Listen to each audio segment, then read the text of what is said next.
आज का टॉपिक हमारा ये रहेगा यूपीएससी एग्जाम की तैयारी कैसे करें। हे गाइस, तो पिछले वीडियो में हमने पढ़ा था यूपीएससी सिलेबस के बारे में। आई होप कि आपको समझ आया होगा। अगर आपको समझ नहीं आया है तो आप जो वीडियो है उसकी डिस्क्रिप्शन में ये सारी जानकारी दी होगी, यूपीएससी सिलेबस कैसे डाउनलोड करें, तो आप वहाँ पर जाकर भी देख सकते हैं। ठीक है, तो इसके बाद हम आज का टॉपिक हमारा है यूपीएससी एग्ज़ाम की तैयारी कैसे करें। इससे पहले हमने देखा था यूपीएससी एग्ज़ाम पैटर्न के बारे में और यूपीएससी क्या है इसके बारे में देखा था। अगर आपने वो वीडियो नहीं देखा है तो इसी चैनल के ऊपर वो वीडियो है, आप देख सकते हैं। आज का टॉपिक हमारा ये रहेगा यूपीएससी एग्जाम की तैयारी कैसे करें। ज़्यादा क्वेश्चन यही रहता है कि हम यूपीएससी की तैयारी करना चाहते हैं, शुरू करना चाहते हैं, लेकिन हम सबसे पहले क्या करें, मतलब कहाँ से शुरू करें यूपीएससी की तैयारी। तो मैं आप लोगों को कहना चाहूँगी कि सबसे पहले आप एनसीईआरटी से यूपीएससी की तैयारी स्टार्ट करें। ठीक है, एनसीईआरटी 6 से 12th क्लास के एनसीईआरटी पढ़े। एनसीईआरटी में आपको मतलब जहाँ से आप स्टार्ट करते हैं एक सभी विषयों की अलग अलग कॉपी डालें और हैंड नोट्स बनाएं, अपने हाथों से अच्छे से नोट्स बनाएं। जो आपको लगता है कि मतलब ये फैक्ट है जो मुझे मतलब एक बार पढ़ने से याद नहीं हो सकते हैं और इसको बार बार पढ़ने से ही याद हो सकते हैं, तो आप उस जो फैक्ट है उसको मतलब अपने हाथों से लिखकर एक कॉपी के अंतर्गत अच्छे से नोट्स बनाएं। ठीक है, इस तरह से आप जो भी सब्जेक्ट है, जैसे 6 से 12 तक के सारी सब्जेक्ट के मतलब एनसीईआरटी होती है, तो आप उन सब के कॉपी अलग अलग डालें। पढ़ते वक्त आपके बहुत सारे डाउट भी हो सकते हैं, जो आप मतलब कोई चीज़ें आपको समझ नहीं आएगी, तो आप इंटरनेट पर जाकर उसको सर्च करें और आप जो भी आपका डाउट है वो क्लियर हो जाएगा। और उसको जो भी आपका जो भी डाउट हो जाता है और आप उस मतलब कॉपी के अंतर्गत आपको लिखना होगा कि मेरा मतलब ये डाउट था, ये क्लियर हो गया है। इससे क्या होगा कि आप बार बार पढ़ने से वो चीज़ें आपको बिल्कुल क्लियर हो जाएगी। इसके बाद आपको क्या करना है, आपने जो हैंड नोट्स बनाने हैं उसमें सबसे पहले आप मतलब नोट्स बनाते समय एक चीज़ का विशेष ध्यान रखना है, वो ये है कि डायग्राम। मतलब हम आंसर लिखते समय मतलब ऐसी कौन सी चीज़ें हैं जो बहुत मतलब आंसर को बहुत अच्छा बना सकती है, वो है डायग्राम। डायग्राम आपको मतलब बनाने आने चाहिए। जैसे कोई टॉपिक है, कितने प्रकार का होता है, उसके टाइप्स दिए हुए होते हैं, तो उसको कैसे लिखते हैं। जैसे ये कोई टॉपिक है, ठीक है, इसकी 3 टाइप है, तो ऐसे इसको ऐसे लिख सकते हैं, तीन टाइप को। ठीक है, और इसके मतलब सब टाइप है तो भी इसको किस तरह से लिखा जाता है, ऐसे लिख सकते हैं।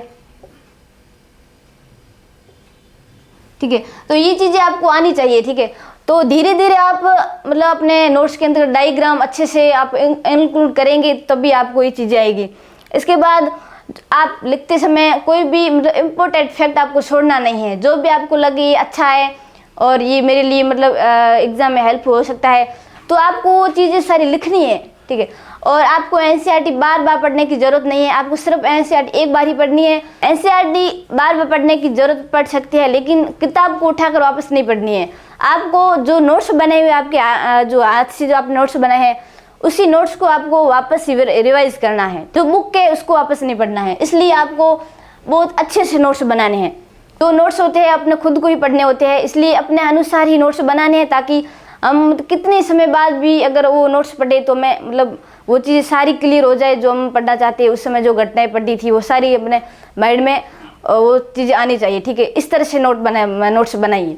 इसके बाद मैंने आपको बता दिया है कि जो एनसीईआरटी है, जो भी हम बुक्स पढ़ते हैं उसको वापस बार बार पढ़ने की ज़रूरत नहीं है, सिर्फ नोट्स को ही रिवाइज करना है। इसके बाद यूपीएससी में एक चीज़ है जो बहुत ज़्यादा इंपॉर्टेंट है, वो है टाइम मैनेजमेंट। ठीक है, टाइम मैनेजमेंट बेहद ज़रूरी है यूपीएससी में। आपको मतलब इसमें आपको एक अच्छा सा टाइम टेबल बनाना अपने ही अनुसार, किसी और को मतलब टाइम टेबल देखकर उसको फॉलो नहीं करना है।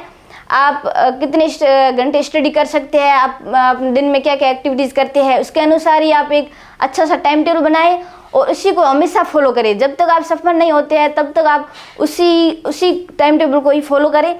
एक चीज़ मैं आपको बता देती हूँ कि स्टडी टाइम है वो आपका एक मिनिमम टाइम है, 8 से 9 घंटे स्टडी आपके होने ही चाहिए। ठीक, मतलब अगर आप इससे ज़्यादा स्टडी करना चाहते हैं तो अच्छी बात है, इससे बुरी बात नहीं है। आप अच्छी मतलब 8 से 9 घंटे और अधिक स्टडी करना चाहते हैं तो कर सकते हैं, लेकिन ये न्यूनतम टाइम यही है 8 से 9 घंटे।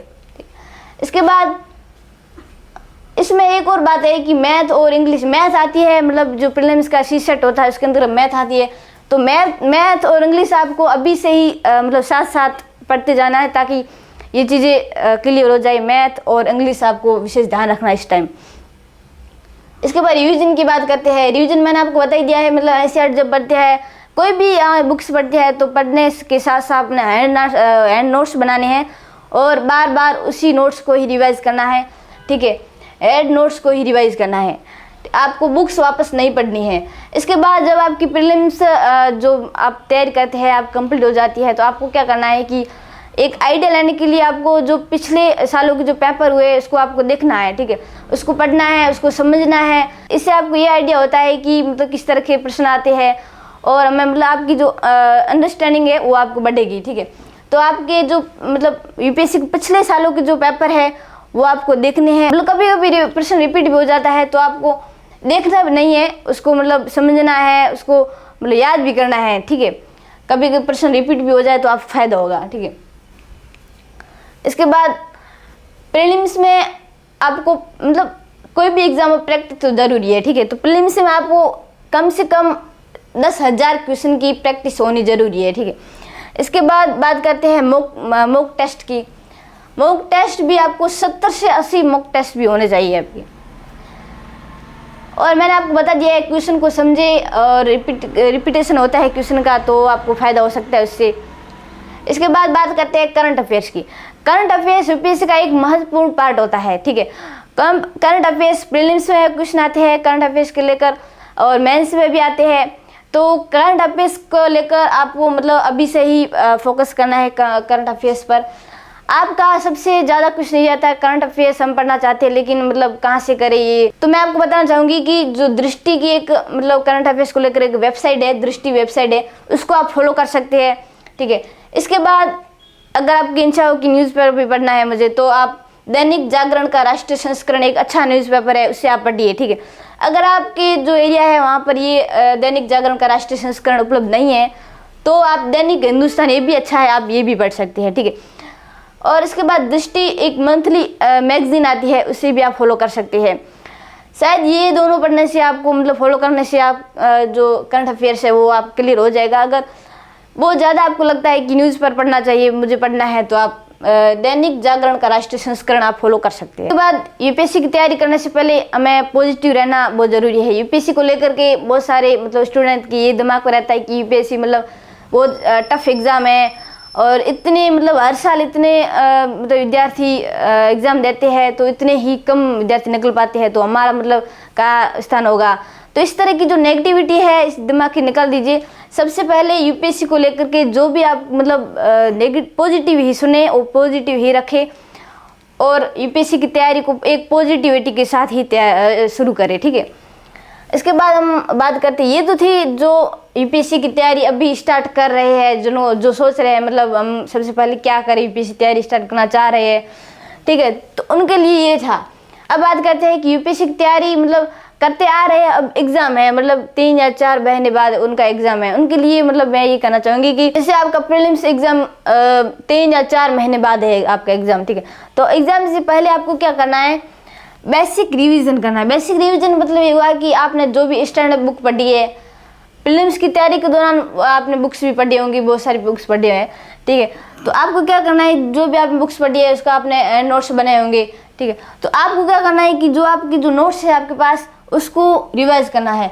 इस दौरान 3 से 4 महीनों के दौरान सिर्फ आपको प्रीलिम्स की तैयारी ही करनी है, ठीक है। इसमें मेंस इंटरव्यू वो नहीं देखना है, इसमें सिर्फ 3 से 4 महीनों के अंतर्गत आपको प्रीलिम्स की तैयारी देखनी है और बेसिक रिवीजन करना है। आपने जो नोट्स बनाए हैं उसको रिवाइज करना है, बार बार रिवाइज करना है, ताकि जो चीज़ें आपको कोई चीज़ छूट ना जाए, कोई भूल भी गया है तो आपको वो चीज़ याद भी हो जाएगी, ठीक। करंट अफेयर्स पर फोकस करना है।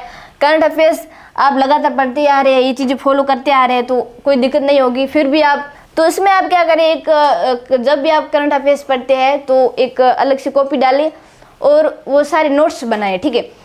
तो इस दौरान आप जो करंट अफेयर्स के जो आपने नोट्स बनाए थे, जो आप प्रीलिम्स मतलब तैयारी स्टार्ट करने से पहले आप जो कॉपी डाल रहे हैं, वो जो करंट अफेयर्स की कॉपी है वो इस समय आप रिवाइज करनी है। आपको इस समय आपको मतलब नोट्स मैंने इसलिए लिखा है क्योंकि करंट अफेयर्स की जो आपने सारा पढ़ा है और आपने जो हैंड नोट्स बना है वो इसमें आपको रिवाइज करने हैं। इसके बाद प्रीलिम्स प्रैक्टिस टेस्ट देने हैं। कितने?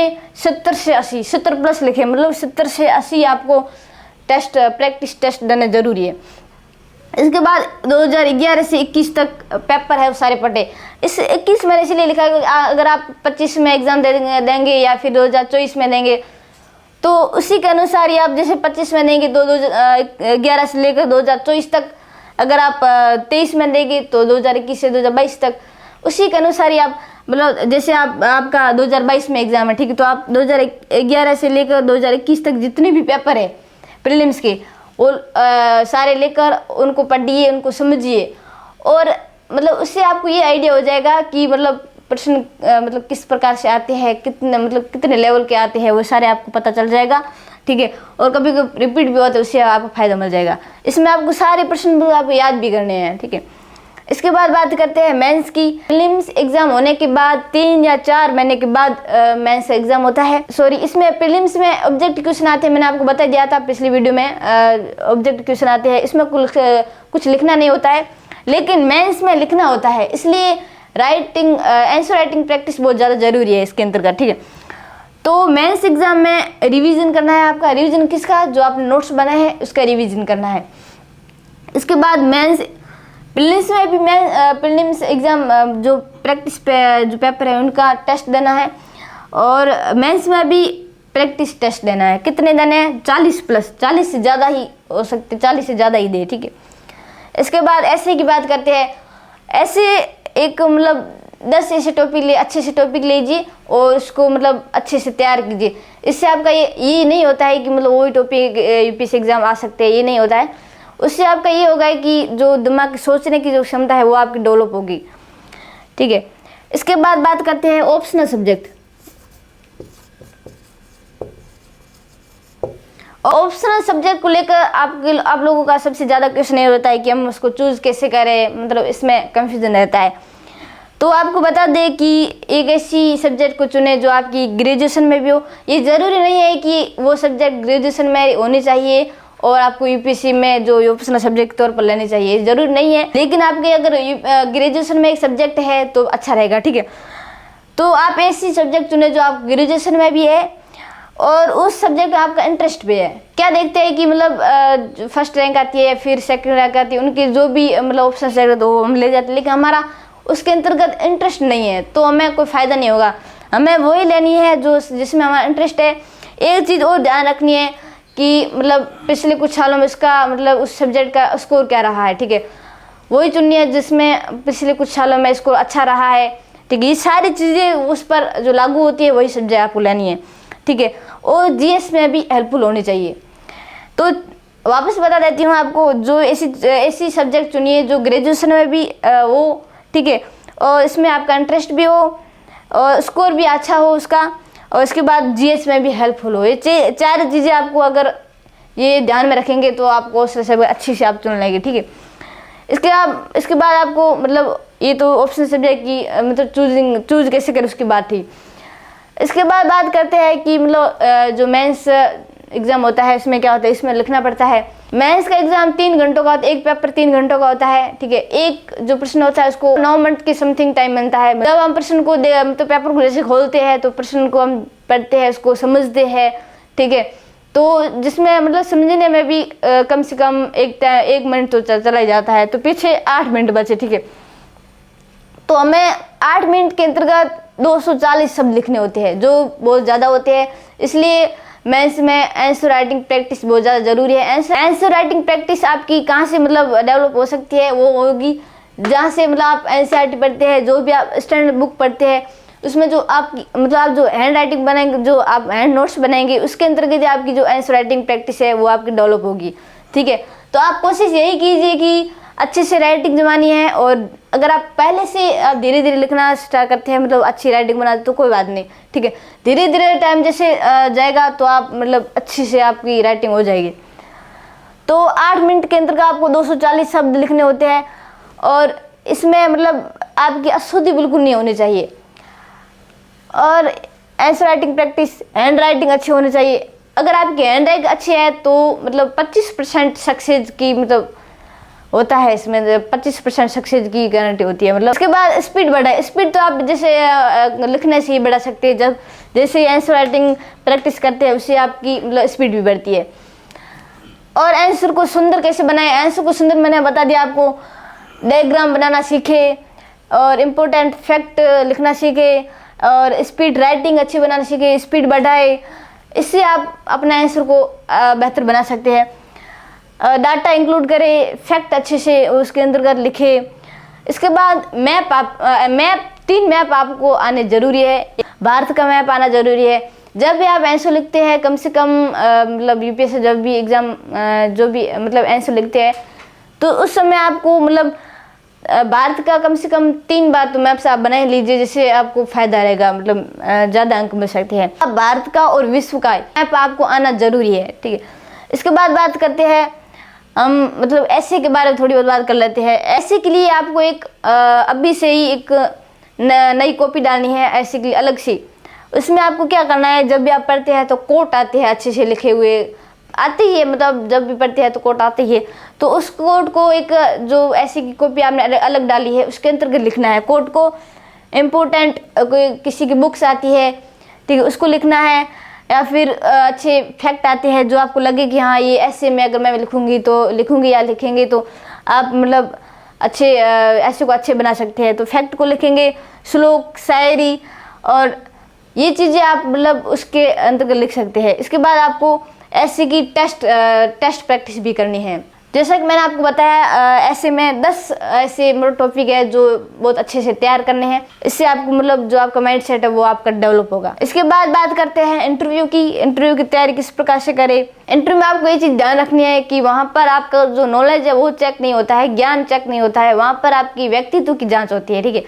ज्ञान तो आप जब प्रीलिम्स एग्जाम देते हैं, मेंस एग्जाम देते हैं, इन दोनों एग्जामों के अंतर्गत आपका जो ज्ञान होता है उसकी जांच हो चुकी होती है। इंटरव्यू की तैयारी सबसे बेस्ट कहाँ पर कर सकते हैं, आप कोई भी टॉपिक लीजिए, उस टॉपिक पर नेगेटिव और पॉजिटिव दोनों साइडों से सोचकर और उस पर बोलने का प्रयास कीजिए, ठीक है।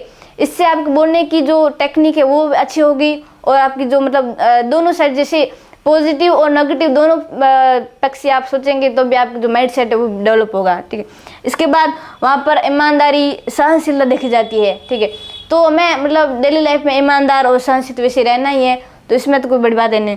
इसके बाद बात करते हैं व्यक्तित्व को चयन। व्यक्तित्व चयन मतलब क्या होता है कि हम जब भी देने जाते हैं तो इंटरव्यू किसी और का देख लेते हैं और हम उसी के जैसा देखने का प्रयास करते हैं, मतलब उसी के जैसे बनने का प्रयास करते हैं, ठीक है। तो हमें मतलब किसी और के जैसे बनने का प्रयास बिल्कुल नहीं करना है, हमें जैसे है वैसे ही रहना है, ठीक है। तो व्यक्तित्व अपना जो व्यक्तित्व है उसको चेंज बिल्कुल नहीं करना है। जैसे हम इंटरव्यू में जाते हैं सिंपल होकर जाना है और जो जैसे हम हैं वैसे ही हमें जाना है, ठीक है। वॉइस को ये ध्यान रखना है कि वॉइस ज़्यादा ऊंची भी नहीं हो तो ज़्यादा धीमी भी नहीं हो। इसमें ये होता है कि जब हम बहुत ज़्यादा डर जाते हैं तो हमारी जो वॉइस होती है वो थोड़ी ज़्यादा हो सकती है और हम बहुत ज़्यादा डर जाते हैं तो हमारी वॉइस थोड़ी नीचे भी हो सकती है। तो हमें मतलब वॉइस ऐसी रखनी है, मध्यम वॉइस रखनी है, ठीक है। इसके बाद बात करते हैं आई कांटेक्ट। आई कांटेक्ट मतलब ये हुआ कि हम जब अधिकार से बात करते हैं तो हम आँख से आँख मतलब आंखों से आँख मिला करके ही बात करें, ठीक है। ऐसा नहीं है कि मतलब एक अधिकार बात करें तो हम इधर उधर देख ले, तो वो अच्छा नहीं रहता है। तो आई कांटेक्ट हमें हमेशा ध्यान रखना है इंटरव्यू के अंतर्गत। एक दूसरी चीज़ है कि हैंड मूवमेंट। हैंड मूवमेंट का मतलब ये होता है कि हम जब जैसे ही बात करते हैं तो हाथों का जब हमेशा ऐसे इशारा करते हैं तो वहाँ पर मतलब यही ध्यान में रखिए कि ज़्यादा कम से कम मतलब हाथों का इशारा हो, मतलब हैंड मूवमेंट कम से कम हो।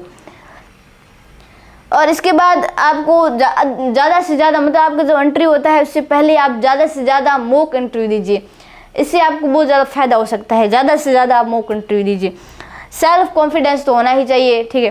और उसके बाद कंटिन्यूटी मतलब निरंतरता जरूर रखनी ही है। तो आपको थोड़ा बहुत आइडिया होने के लिए मैंने एक तरफ रैंक भी लिख लिया है। मतलब आप जनरल में है, ओबीसी एससी में है, तो आप मतलब आप आईएएस बनना चाहते हैं तो कितनी रैंक तक आए हम आईएएस बन सकते हैं। तो आप जनरल में है तो टॉप 100 रैंक के अंतर्गत आए तो आप मतलब आईएएस बन सकते हैं।